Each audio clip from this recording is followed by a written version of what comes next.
Abra sua Bíblia no livro de Atos dos Apóstolos, capítulo 11, a partir do verso de número 19. Também, se você não está com a sua Bíblia, está no telão. Diz assim a palavra do Senhor. Verso 19.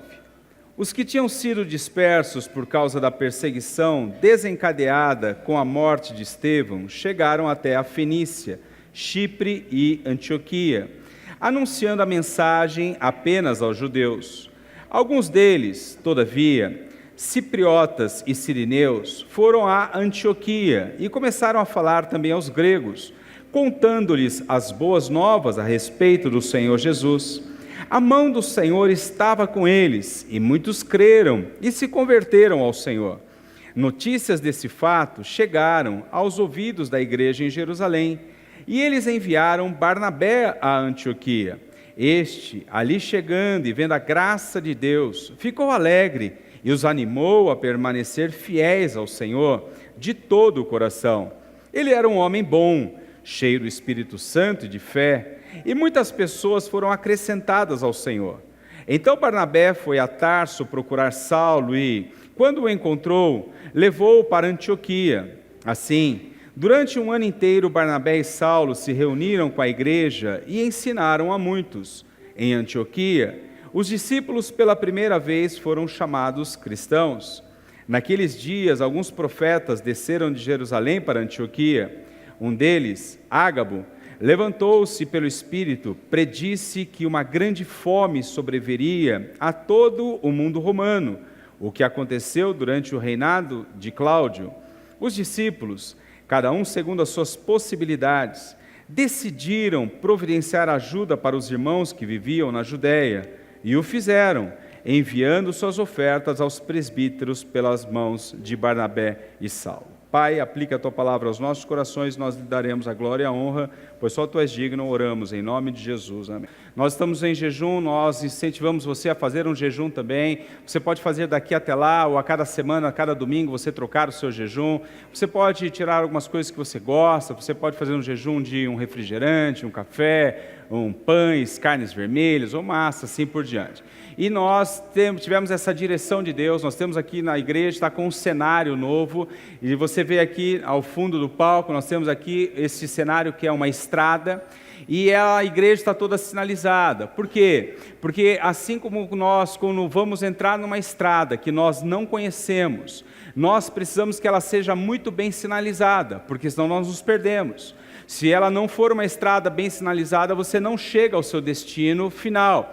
Assim é na nossa vida espiritual. Nós estamos aqui numa caminhada, numa jornada, e nós precisamos ter uma direção divina. Para onde chegarmos? Para chegarmos aonde Deus quer, para não cairmos, não pararmos no meio do caminho, ou muito menos nos desviarmos no meio do caminho.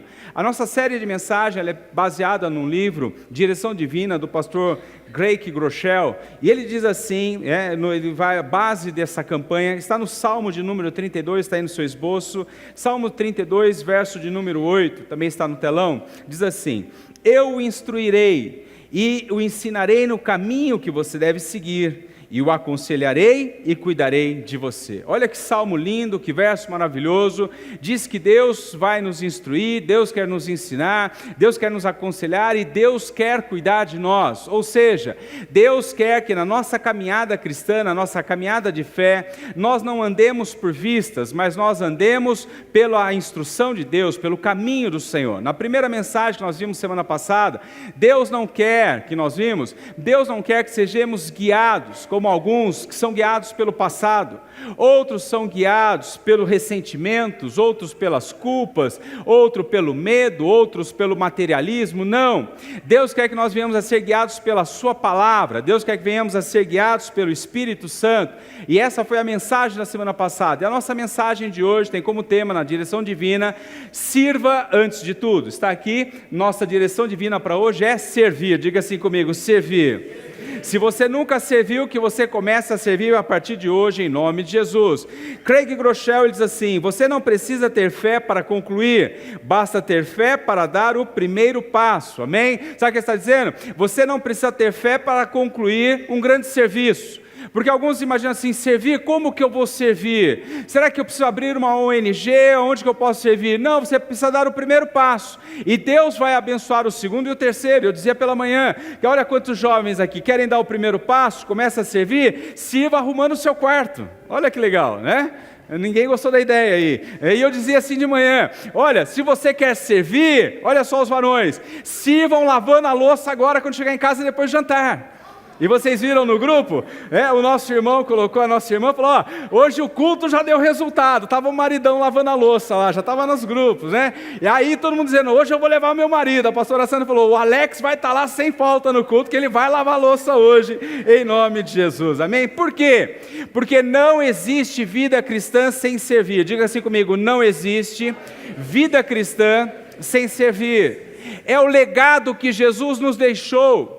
O último ato de Jesus nessa terra foi na sua santa ceia, e o que ele nos deixou? Ele serviu a ceia para os seus 12 discípulos, e ao final, depois de servir a ceia, ele pegou uma bacia, encheu de água, ele pegou uma toalha, ele se prostrou, e ele lavou os pés dos seus discípulos, e eles disseram, mas mestre, o que é isso? Ele está dizendo, este é o meu ensinamento, assim como eu sirvo vocês, que vocês sirvam também a partir de agora.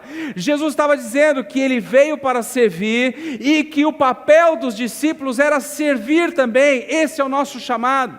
Se você se arrependeu dos seus pecados, aceitou Jesus como seu Senhor e Salvador e continua nessa terra, é porque Deus ainda tem um propósito na sua vida. Diga glória a Deus, porque senão o que seria? Se o propósito de Deus fosse apenas te levar para o céu, quando você aceitou a sua mão, levantou a sua mão, aceitou Jesus como Senhor e Salvador, você já teria morto. E por que você ainda está nessa terra? Porque Deus tem um propósito para você, e este propósito é servir. Este é o grande mandamento. Qual é o grande mandamento que Jesus nos deixou? Perguntaram para ele, mestre, qual é o maior dos mandamentos deixados por Moisés? Jesus diz assim, o maior mandamento de todo é esse: amará a Deus de todo o teu coração, de toda a tua alma e de todo o teu entendimento, e amará o próximo como a ti mesmo. O que ele está dizendo? O que era amar a Deus? Esse é o grande mandamento de Deus para mim e para você. É a grande ordenança de Jesus: amarás a Deus sobre todas as coisas. Como que eu amo a Deus? Acabamos de amar a Deus, louvando, cantando, glória a Deus, mas não se limita a isso. Eu amo a Deus servindo ao Senhor, fazendo a sua obra, o honrando. Eu sirvo a Deus. E como que eu amo o meu próximo? Servindo o próximo. Este é o chamado. Olha o que diz um teólogo, pastor alemão, médico, e também ganhou o Prêmio Nobel da Paz em 1952. Olha o que ele diz, está no telão, diz assim: não sei qual será o seu destino, mas uma coisa eu sei: os únicos dentre vocês que serão realmente felizes são os que procurarem e encontrarem um meio de servir. Olha que lindo! Ele está dizendo que nós só seremos felizes a hora que nós verdadeiramente encontrarmos um meio de servir a Deus, servir ao próximo. Isso vai nos encher, porque qual é a doença do século? O mal da humanidade hoje é o vazio na alma. E não é problema de dinheiro, não é problema financeiro. Basta você ir em país de primeiro mundo, vá ao Japão, país de primeiro mundo, já esse país tem recursos, tem dinheiro, tem saúde, tem segurança, e é o maior índice de suicídio entre jovens no mundo. Por quê? Porque há um vazio na alma, porque não basta ter dinheiro, você precisa encontrar uma maneira de servir a Deus, servir ao próximo. Tem pais aqui nessa noite? Levante a mão. E eu faço uma pergunta a vocês, pais, que eu fiz outro dia: há maior felicidade em se formar ou em formar um filho? Claro que é formar um filho. É muito mais, isso é servir. Há mais felicidade em você. Quem gosta de viajar aqui? Todo mundo, né? É uma delícia viajar, maravilhoso. É prazeroso viajar. Agora, qual é a maior felicidade? Você viajar ou poder proporcionar uma viagem à pessoa que você ama, mesmo que você não possa ir? Só de você ver a foto de um filho viajando, né? A Izinha lá nos Estados Unidos, só enche o seu coração, mais do que se você estivesse lá. Isso é servir, é isso que Jesus está dizendo.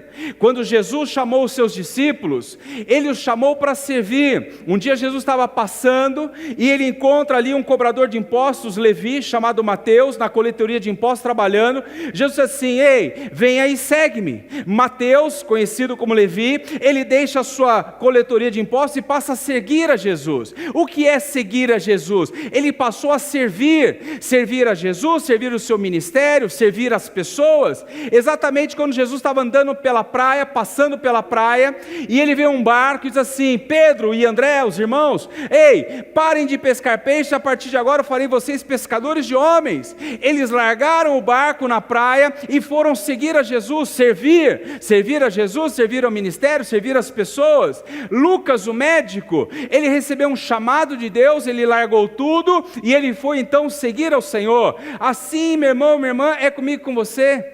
Todos nós que estamos aqui nesta noite temos um chamado. Diga assim: eu tenho um chamado. O que é um chamado? Chamado, todos nós aqui temos dons, temos habilidades que Deus nos deu. Talvez você seja um professor, Deus te deu habilidades para ser um professor. Talvez você seja uma cozinheira, porque Deus te capacitou. Talvez você seja uma dona de casa, talvez você seja um advogado, um engenheiro, um médico, enfim, não importa. São dons que Deus te deu, que Deus te habilitou, e Deus não te deu esse dom só para você melhorar de vida, não. Não é só para você melhorar de vida, é sim para você melhorar de vida, mas para você ser um canal de bênção na vida de uma pessoa, para você servir as pessoas. Você se lembra do chamado de Deus a Abraão? Gênesis capítulo 12, Deus assim para Abraão: Abraão, sê tu uma bênção. Olha para o seu irmão e diga assim: sê tu uma bênção. Ah, irmão, se alguém falar comigo com essa pouca fé, eu falo: nem precisa. Vai, olha para o seu irmão e diga: sê tu uma bênção. Pena que ninguém olhou para frente e falou: "Sê tu uma bênção". Só olharam para os lados, né? Ninguém falou que eu sou uma bênção, né? Amém, eu recebo, amém? Quando falaram você recebeu também, você tem que receber, amém? O que Deus disse a Abraão: "Sê tu uma bênção", diga assim comigo: "Sê tu uma bênção". O que Deus diz assim: Abraão, sê tu uma bênção, eu te abençoarei, engrandecerei o teu nome, e o que ele vai dizer? E através de ti serão benditas todas as famílias da terra. É isso que Deus faz. Deus estava dizendo: Abraão, eu vou te abençoar, eu vou engrandecer o teu nome, eu vou te prosperar, para que através da sua vida outras famílias sejam abençoadas, que através da bênção que eu vou derramar sobre a tua vida, ela alcance as outras pessoas. Então, meu irmão, minha irmã, eu tenho certeza que Deus tem abençoado muitos aqui no nosso meio, amém? Para que você venha abençoar em nome de Jesus. Esse é o chamado de Jesus para os discípulos, esse é o chamado de Jesus para mim e para você. Olha o que Jesus vai dizer em Mateus capítulo 16, versos 24 e 25. Então Jesus disse aos seus discípulos: se alguém quiser acompanhar-me, negue-se a si mesmo, tome a sua cruz e siga-me, pois quem quiser salvar a sua vida, a perderá, mas quem perder a vida por minha causa, a encontrará. Jesus está falando de chamado. Jesus está dizendo o seguinte: pegue e me siga. Como ele chamou Mateus, como ele chamou Pedro, como ele chamou Tiago, como ele chamou Lucas, como ele chamou os apóstolos, como ele me chamou, ele chamou você. Só que qual é o problema no servir? É que servir não é algo natural. Diga assim: não é algo natural. Por que servir não é algo natural? Porque quando eu falo para você, Deus nos chama para servir, a primeira tendência dos nossos corações é o contrário. Porque a primeira coisa que nós falamos em servir é servir o próximo, mas primeiro nós pensamos em nós, porque antes de repartir você pensa em você. Você tem algo na mão, você diz: eu vou repartir, mas e se faltar para mim? Porque essa é a nossa natureza, é uma natureza carnal, é uma natureza egoísta, é uma natureza caída. Você nunca viu e você nunca vai ver um pai, por exemplo, chegar para um filho pequeno, de aproximadamente 2 anos, e falar assim: filho, vem cá, eu vou te ensinar algo muito difícil hoje. Eu estou vendo que você está crescendo, acho que você já tem condição de receber um ensinamento. Eu vou te ensinar a ser egoísta. Olha, eu sei que vai ser difícil, mas no final você vai ter que aprender. Eu vou fazer o seguinte: eu vou dar uma bola para você, e depois quando eu te pedir, dá para o papai, você vai gritar bem alto: não, não dou, não reparto, não divido. Precisa ensinar? Claro que não. Essa é a natureza caída do homem.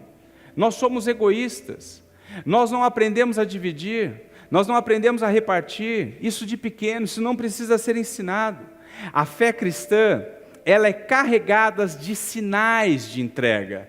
tudo que diz sobre a respeito da nossa fé, ela fala sobre entrega, ela fala sobre morte, sobre ressurreição, ela fala sobre deixar o velho homem para se tornar um velho homem. Quer ver os sinais que nós carregamos na fé cristã? Por exemplo, o batismo. O que é batismo? Batismo é morte.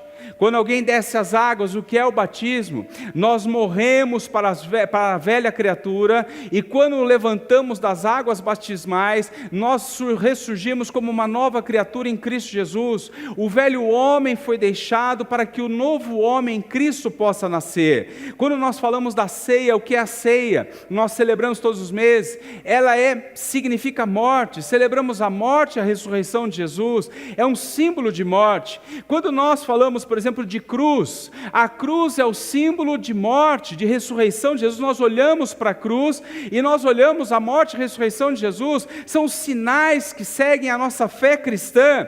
Só que se o velho homem não morrer, não há como servir, não tem como. Por quê? Tem gente que não consegue servir Jesus porque ele está vivo demais, ele está atento demais, sua carne fala mais alta, seu orgulho, sua soberba, a motivação pelo dinheiro. Tem pessoas que são direcionadas, como vimos na semana passada, pessoas são direcionadas pelo dinheiro, só vivem pelo dinheiro. Tem gente que só trabalha pelo dinheiro. Quero abrir um parênteses na nossa mensagem.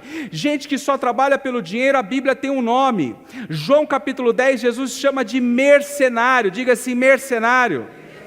Não importa a profissão, quem trabalha por dinheiro é mercenário segundo a Bíblia. Acorde por amor, trabalhe por paixão. Amanhã é segunda-feira, vá cheio de gás para a sua empresa, vai cheio de gás para o seu trabalho, vá com brilho nos olhos. Se você atende cliente, atenda com prazer, com graça, com educação, tenha brilhos no voz, porque você não é mercenário. Receber dinheiro é recompensa de um trabalho, mas nós não somos movidos pelo dinheiro. Isso é o servir. Aí está a diferença entre o homem carnal e o homem espiritual. Há uma grande diferença. O homem carnal, ele é dirigido pela carne, o homem espiritual é dirigido pelo Espírito Santo. Olha o que Paulo vai dizer, Gálatas capítulo 2, verso de número 20, diz assim: fui crucificado com Cristo, assim, já não sou eu quem vive, mas Cristo vive em mim. Vamos ver juntos? Fui crucificado com Cristo, assim, já não sou eu quem vive, mas Cristo vive em mim. Um servo cristão crucificado e morto para o mundo entende, em primeiro lugar, está aí no seu esboço e preencha, que não pode voltar atrás. Se você é um cristão que já foi crucificado, morto, ressuscitou com Cristo Jesus, você é uma nova criatura em Cristo Jesus, você não pode voltar atrás. Lucas 9:62, assim: respondeu Jesus: ninguém que põe a mão no arado e olha para trás é apto para o reino de Deus. Deus nos chama para o serviço, Deus nos chama para o ministério, e Ele diz o quê? Não coloque a mão no arado, não olhe para trás, não fique pensando no que você deixou, não fique pensando no que você poderia estar fazendo, olhe para frente.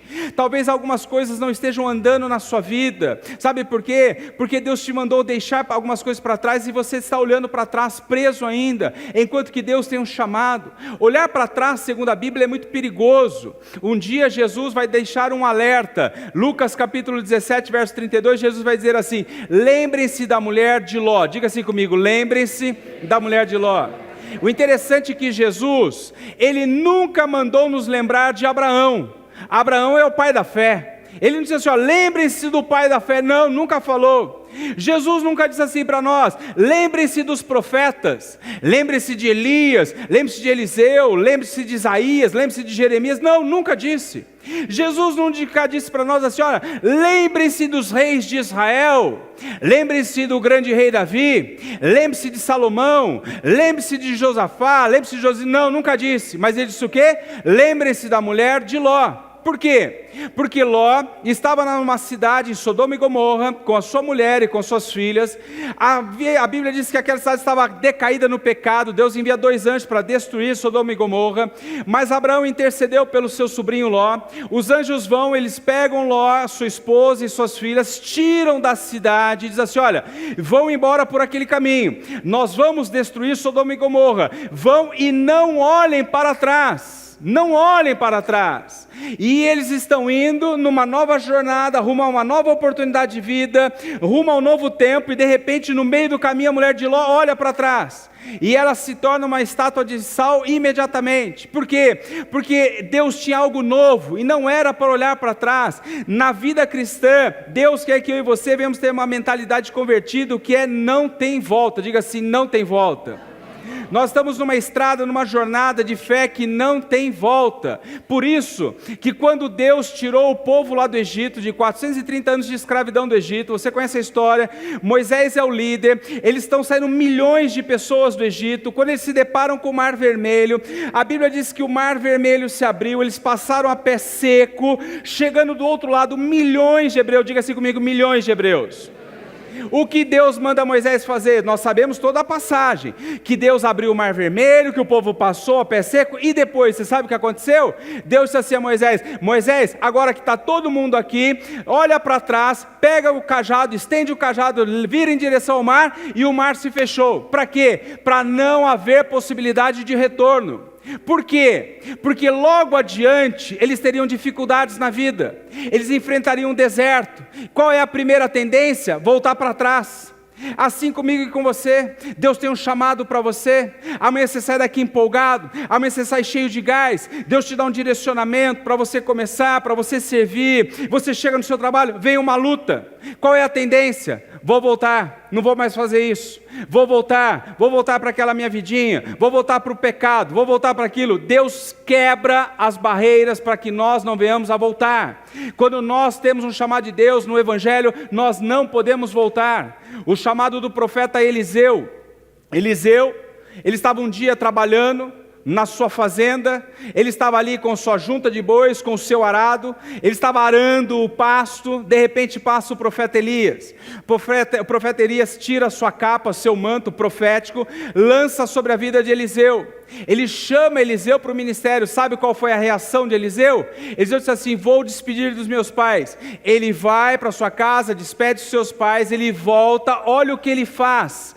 Ele vai pegar aquele arado, ele vai desmontar aquele arado de madeira, ele vai fazer uma grande fogueira, ele vai pegar aqueles 2 bois, ele vai matar os bois, vai fazer um churrasco, vai chamar os seus amigos e dizer assim, olha, vem cá, vamos celebrar, esses 2 bois eu matei, o meu arado eu destruí, fiz fogueira, vamos celebrar, porque estou indo embora.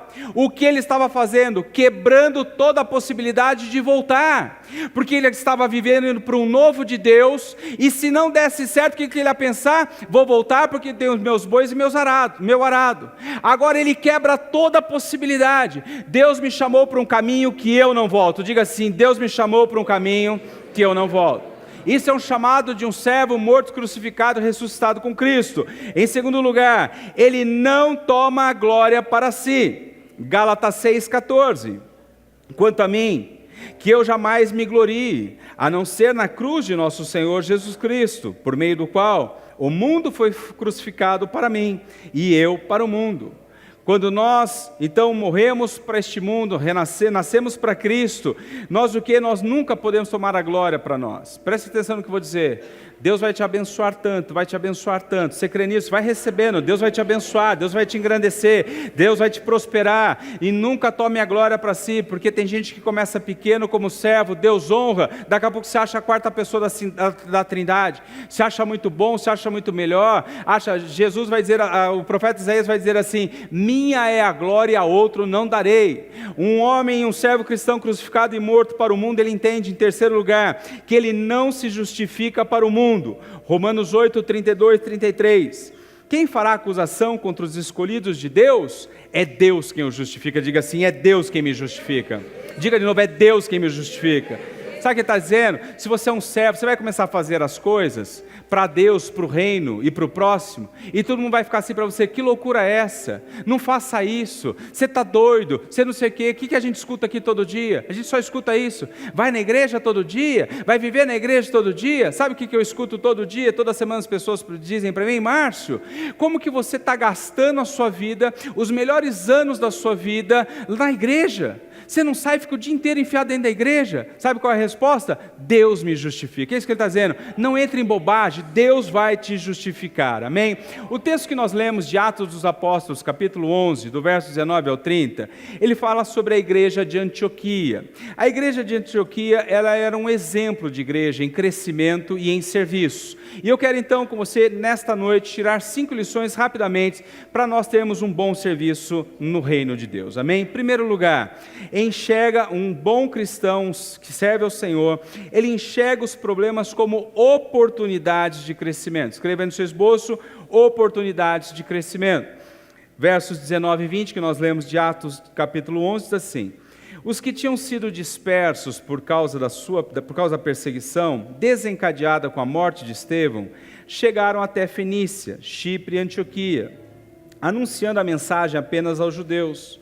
Alguns deles, todavia, cipriotas e sirineus, foram a Antioquia e começaram a falar também aos gregos, contando-lhes as boas novas a respeito do Senhor Jesus.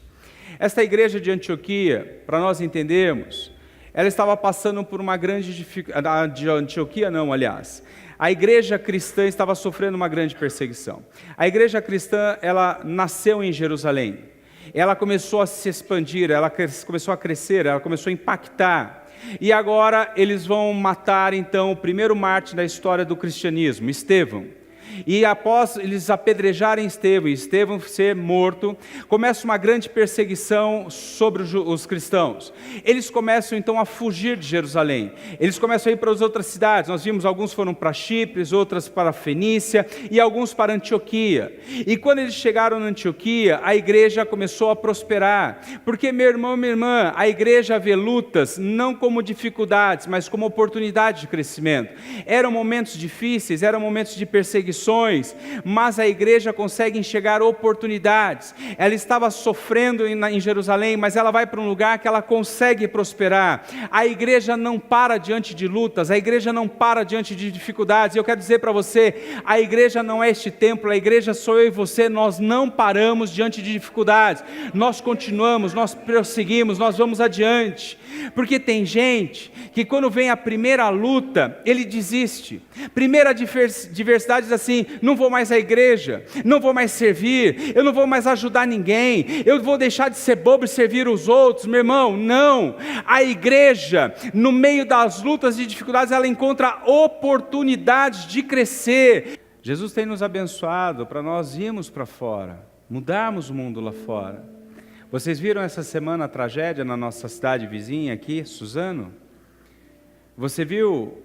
Talvez você não tenha acompanhado todo o noticiário, mas um dos jovens, um menino de 16 anos de idade, cristão, pais cristãos numa igreja evangélica, pais ativos na igreja, um menino ativo na igreja, fotos do menino pregando no púlpito a palavra de Deus. Sabe como esse menino serviu no atentado? Ele foi salvar seu colega, ou não sei se era uma jovem ou um jovem, e ele entrou na frente e ele morreu no lugar dessa criança. Morreu servindo. O chamado de Jesus para mim e para você é nós pararmos de olhar para o nosso umbigo, das nossas lutas, das nossas dificuldades, e olharmos para fora. É para isso que Deus nos chamou.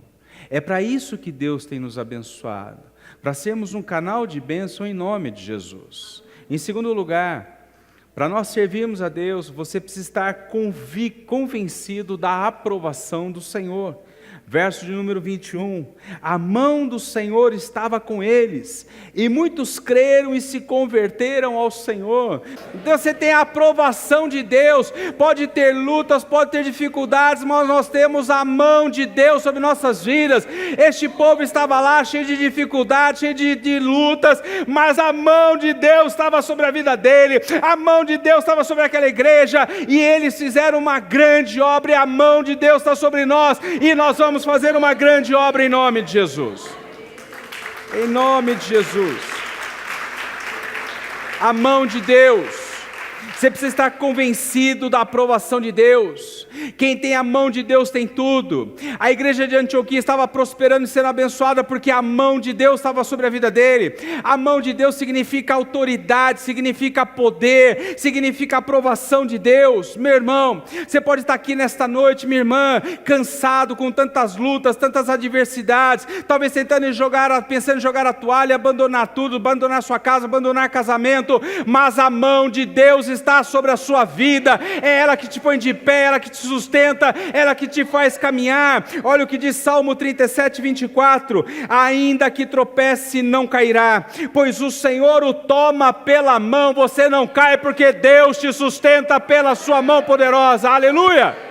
É assim, meu irmão, minha irmã, Deus está conosco, e porque a mão do Senhor estava sobre aquela igreja, olha o resultado, verso de número 21, a mão do Senhor estava com eles, e muitos creram e se converteram ao Senhor. Aonde tem a mão de Deus tem conversão, vai ter salvação para a tua casa, para a tua família, para os teus familiares. Aonde tem a mão de Deus, a Bíblia diz o quê? E muitos creram e muitos se converteram. Aonde tem mão de Deus tem crescimento. Deus tem acrescentado cada dia mais gente neste lugar. Domingo passado nós rompemos a barreira das 600 ceias servidas no domingo, para a honra e glória de Deus, porque a mão do Senhor está neste lugar. Aleluia! A mão de Deus está conosco. E olha que lindo, quando nós temos a mão de Deus, verso de número 26, está escrito aí: e durante um ano inteiro reuniram-se naquela igreja e instruíram muita gente, e em Antioquia os discípulos pela primeira vez foram chamados cristãos. Diga assim: pela primeira vez foram chamados cristãos. Sabe como que eles eram chamados até então? Eles eram chamados de tumultuadores. Diga assim: tumultuadores. Sabe por quê? Porque aonde um cristão chegava, meu irmão, acontecia um rebuliço. Eles chegavam numa cidade, os enfermos eram curados, os cativos eram libertos, um milagre acontecia, a turma saía das sinagogas, ia para a rua para seguir Jesus, para seguir os discípulos, para conhecer esse novo ensinamento. E agora eles são chamados de cristão. Cristão significa pequenos Cristo. Olha quantos pequenos Cristos aqui nesse lugar. E nós vamos tumultuar o inferno, vamos saquear o inferno e vamos povoar o céu, porque Deus está conosco em nome de Jesus. Em terceiro lugar, um servo de Cristo que serve, ele promove um ambiente de graça no meio das pessoas. Se você é um servo que morreu e ama Jesus e ressuscitou em Cristo, é uma nova criatura e serve, você tem que promover um ambiente de graça. Verso número 23, este ali chegando e vendo a graça de Deus, ficou alegre, os animou a permanecerem fiéis ao Senhor de todo o coração.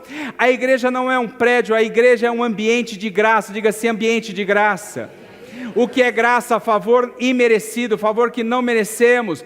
Graça é um lugar de aceitação, graça é um lugar de cura, graça é um lugar de transformação. Isto aqui é um ambiente de graça. O pecador, ele entra, não tem problema nenhum, ele é amado, ele é abraçado e ele é transformado para a glória de Jesus. Este é o ambiente que a graça promove, e promove porque tem um monte de gente servindo. Olha quanta gente aqui servindo, desde as 1 hora antes de começar o culto, nós estamos desde as 8 horas da manhã, essa igreja aberta, porque aqui é um ambiente de graça, porque tem gente que serve com amor, serve com alegria, serve com prazer, e Deus tem abençoado este lugar.